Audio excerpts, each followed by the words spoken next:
오늘 말씀의 제목은 우상에 빠진 것은 아닙니까? 입니다. 우상에 빠진 것은 아닙니까?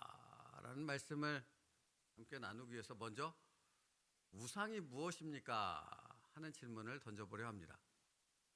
여러분, 우상은 무엇입니까? 우리가 성경에서 구약 시대의 모습을 살펴봤을 때 우상은 바알, 아세라, 이렇게 사람이 만들어 놓은 어떤 하여튼 그런 것들이죠. 그러니까 그런 것이죠.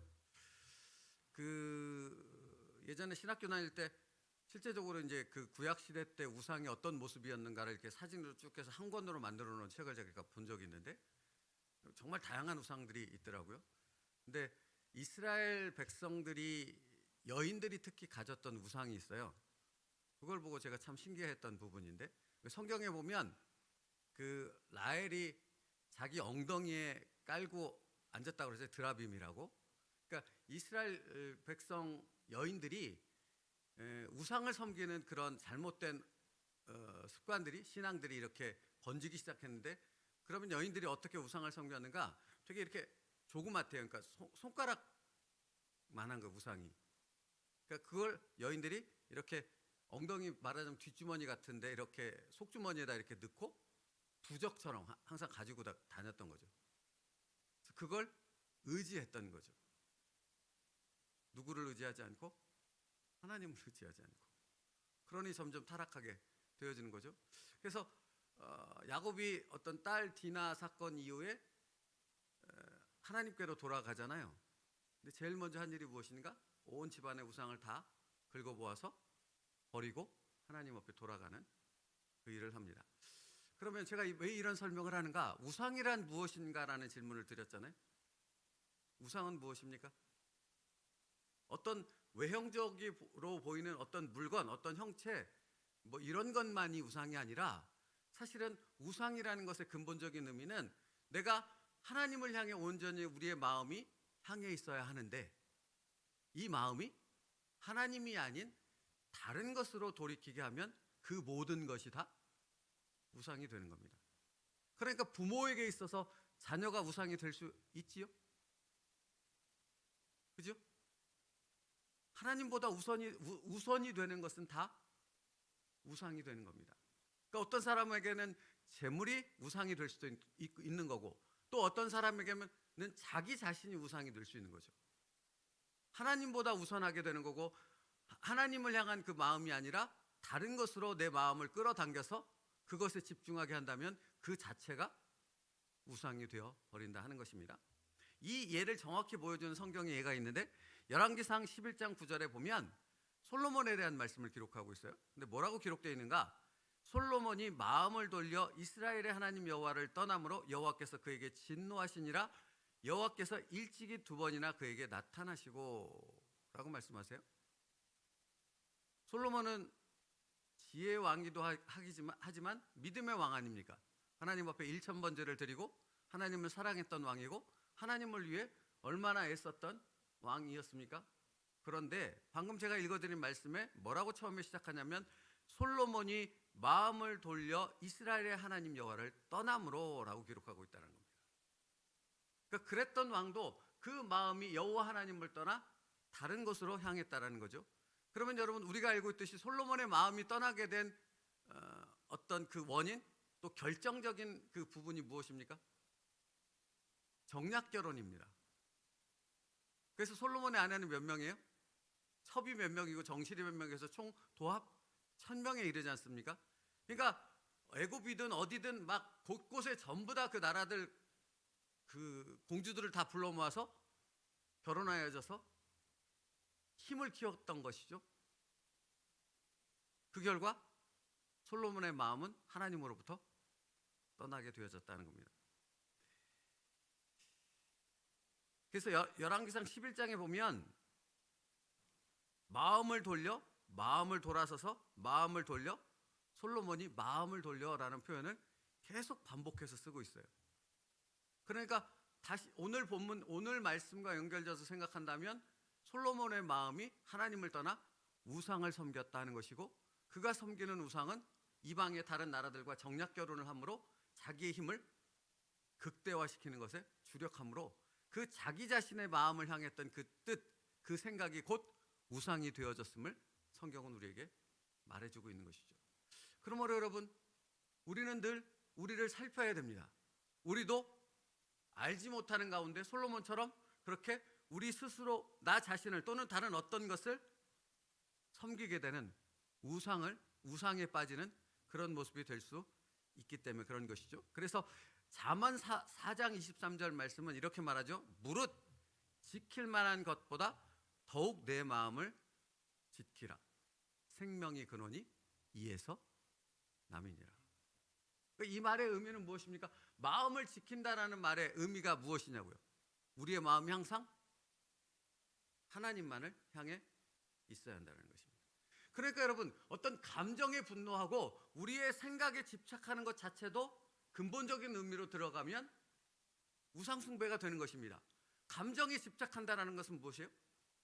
내가 내 자신에게 집착한다는 것, 누구를 향해야 되는데 우리의 마음이 하나님을 향해야 되는데 우리의 어떤 감정이나 생각에 집착하여져서 하나님으로부터 떠나게 되어지기 때문에 그런 것이죠.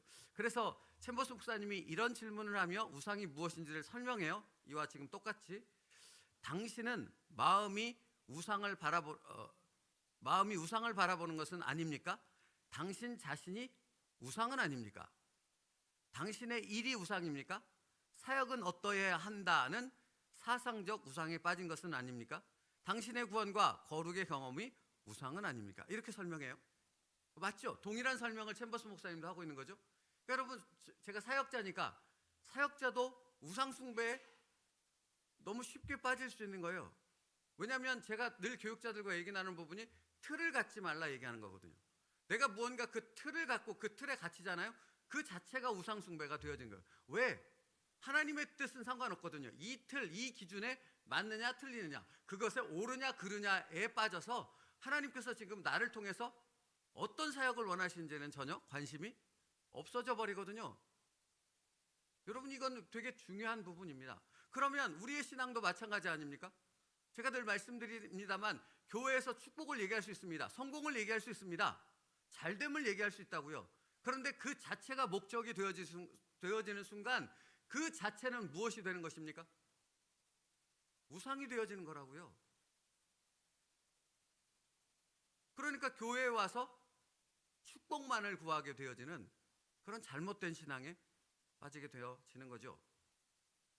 그래서 챔버스 목사님이 영적 집중력이란 마음을 한 곳으로 모으는 것입니다 하고 분명히 말해요.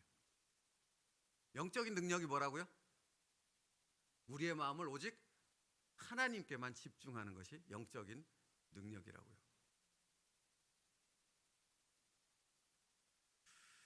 그래서 시편 110편 37절에 내 눈을 돌이켜 허탄한 것을 보지 말게 하소서라고 말하고, 오늘 본문에 너희는 눈을 높이 들어 누가 이 모든 것을 창조하였나 보라 라고 말해요. 이 말씀을 들어서 챔버스 목사님이 뭐라고 말씀을 시작했냐면, 이사야 선지자 당시 하나님의 백성들은 우상을 바라보느라 마음이 기갈되어 있었습니다. 그 다음에 이때 이사야는 그들로 하여금 하늘을 바라보게 하고 그들이 바르게 생각하도록 돕습니다. 그리고 챔버스 목사님이 자연에 대한 이야기를 해요. 자연은 성도들에게 영적인 영향을 줍니다. 하나님의 자녀에게 자연이란 말로 다 표현할 수 없는 엄청난 보화입니다. 사실은 제가 묵상을 하다가 자연을 얘기하는 챔버스 목사님을 보면 뭐지?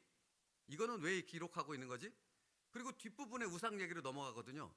그러니까 이 부분은 싹 빼고 그냥 우상으로 넘어가면 굉장히 이야기가 집중되는데 갑자기 자연 얘기를 쭉 길게 다뤄놓았더라고요. 근데 이런 것이죠. 자연 만물을 보면 우리가 누구를 생각합니까? 이것을 창조하신 하나님을 바라보게 되는 거잖아요. 이사야 선지자는 우상으로 인하여 마음이 기갈려 있는 이스라엘 백성들을 향해 이 자연 만물을 봐라고 선언하고 있는 겁니다. 그 자연 만물을 보라는 것은 단순히 자연에 창조된 것을 보라는 것이 아니라 해와 달을 질서 있게 이렇게 이끌어 가시는 하나님의 그 놀라운 창조의 섭리를 바라보며 그것을 만드신 그 조화를 이끌어가고 계시는 만물의 구주요 만물의 주인이신 창조주 하나님을 기억하라는 것이죠. 그렇기에 이런 말씀을 생각해 보면 아브라함까지도 연결되지 않습니까? 아브라함이 이삭을 기다리는 과정 가운데 오랜 기간 13년이라는 기간을 기다리잖아요. 그때 아브라함의 믿음이 식어질 때 하나님은 아브라함을 끄집어내시죠. 그리고 하늘을 보라고 말씀하세요. 하나님이 하늘에 별을 보라. 너희의 자손이 이와 같이 많아지리라 하는 것도 되어지지만 이 하늘의 별을 만드신 너는 저것을 바라보기만 할 뿐, 그것도 날씨가 맑을 때만 바라볼 수 있는 건 아닙니까? 이 무수한 별을 창조하신 분이 누구이다? 하나님이시다. 너에게 약속하신 분이 누구시다? 하나님이시다. 그 약속을 이루실 신실하신 전능하신 하나님이 너가 온 마음을 집중해 바라봐야 할 유일한 분이시다. 우리도 마찬가지입니다. 어떤 상황 가운데서도 우리가 바라봐야 될, 우리의 마음을 집중해야 할 분은 오직 여호와 만군의 하나님인 줄 믿습니다. 그리고 우리의 마음이 거기에 집중되어 있다면 그 나머지 모든 부분들은 그 하나님께서 책임져 주실 줄 믿습니다. 여러분, 신앙생활은 더욱더 그래요.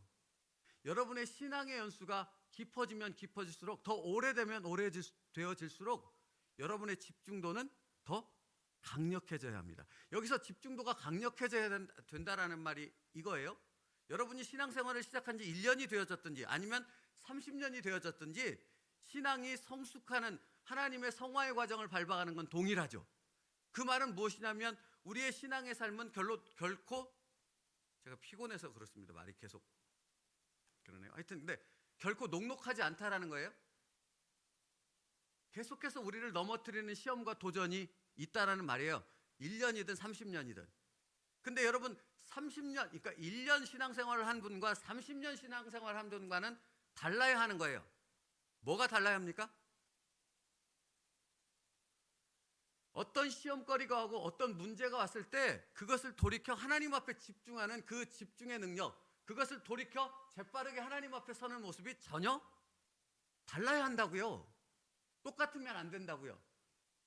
여러분, 그러니까 저희 아들 승중의 모습과 제가 똑같으면 같겠습니까? 되겠습니까? 그게? 안 된다고요. 이 아이는 이 아이의 수준에 있는 거라면 저는 수십 년을 살아온 사람 아닙니까? 그러니까 똑같이 인생의 어떤 문제를 만나도 그것에 반응하는 부분이 전혀 달라야 하는 것처럼 여러분의 신앙이 30년, 40년을 넘었고 처음에 시작할 때와는 다르게 오랜 시간이 흘렀다면 여러분이 어떤 문제를 만났을 때 거기에 마음을 뺏길 수도 있고 그것 때문에 마음이 혼란스러워질 수도 있으나 그것을 훌훌 털어버리고 우리는 금방 우리의 마음을 어디로? 하나님께로. 그런 진정한 믿음의 사람이 되어야 할 줄 믿습니다.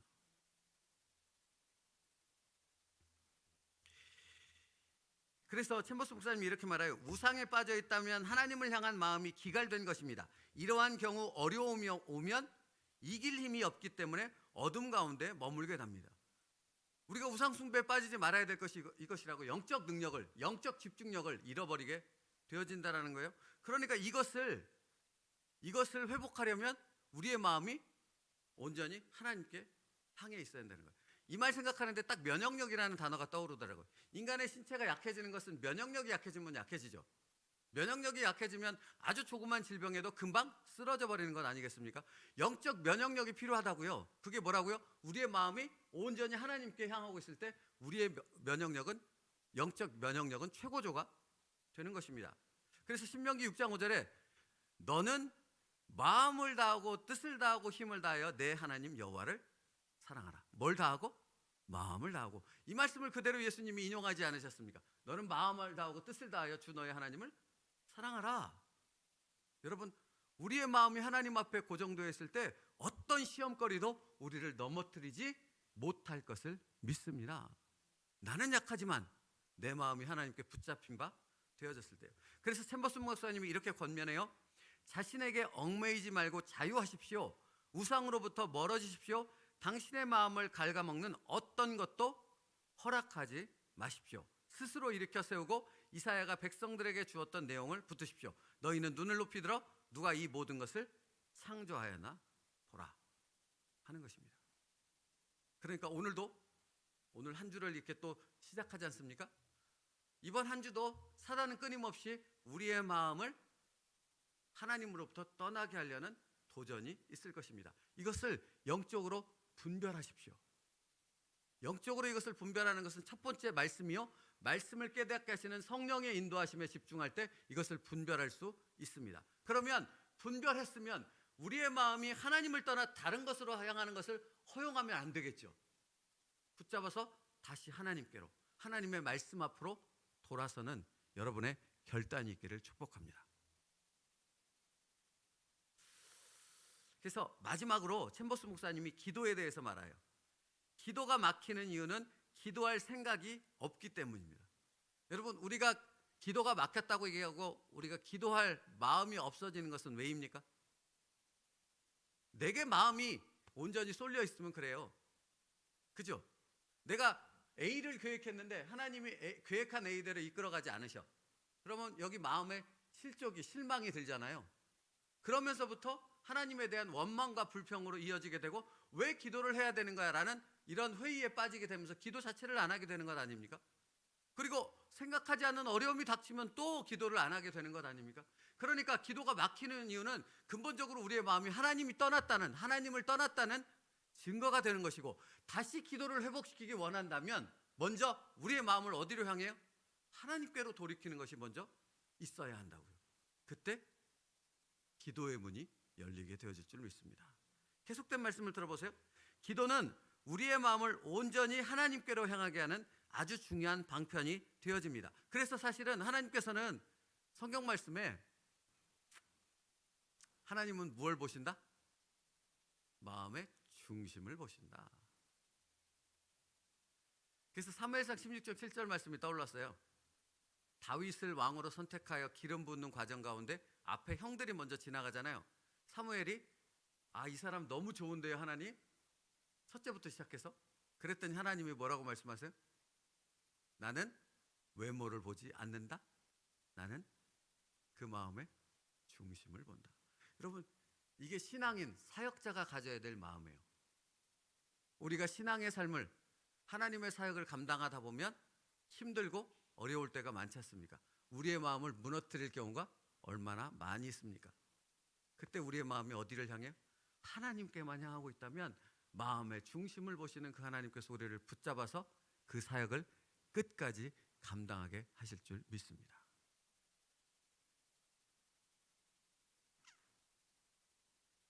기도는 우리의 마음을 하나님께 붙잡아 매는 것입니다. 오늘도 기도로 승리하는 저희들 되기 바랍니다. 기도하겠습니다. 살아계신 하나님, 언제나 우리의 마음의 중심이 하나님께만 향하게 하여 주시옵소서. 우리의 마음의 중심이 하나님께 향할 때 어떤 시험이 다가와도, 어떤 어려움이 다가와도 그 모든 것을 하나님의 이름으로 이기고 나올 수 있는 하나님의 사람들 되어질 줄로 믿사오니, 이번 한 주간의 삶 속에서도 우리의 삶 가운데 어떤 일이 일어날지라도 하나님의 이름으로 다시 일어서며 그 하나님의 이름을 붙잡고 승리의 찬송의 영광을 올려드릴 수 있는 저희의 삶이 될 수 있도록 인도하여 주시옵소서. 예수님의 이름으로 기도 올리옵나이다. 아멘.